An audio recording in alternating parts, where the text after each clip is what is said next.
Hello, this is a short video for patients who are known to suffer from Brugada syndrome and who may be concerned as to what impact the coronavirus infection could have on them. Now, by and large, the patients with Brugada syndrome fall into two categories: the high risk group and the low risk group.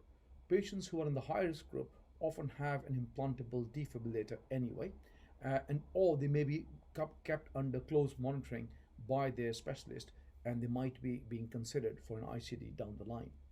Now, by and large, all the drugs that are used for coronavirus infection do not have any impact on Brugada syndrome. The most important aspect for these people to be aware of is the fever. And fever and raised body temperature can expose patients with Brugada syndrome to an increased risk of life-threatening events.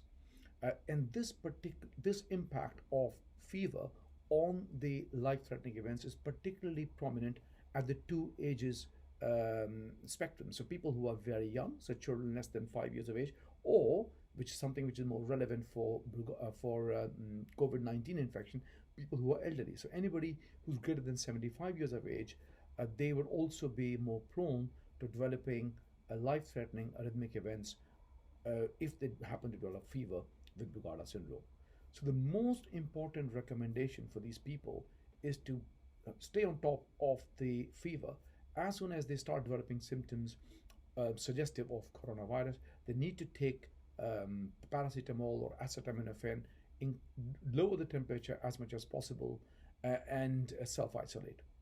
Now, if the temperature does not settle down below 38.5 degrees Celsius, in spite of these measures, then it is recommended that these patients with Brugada syndrome present to A&E for further management.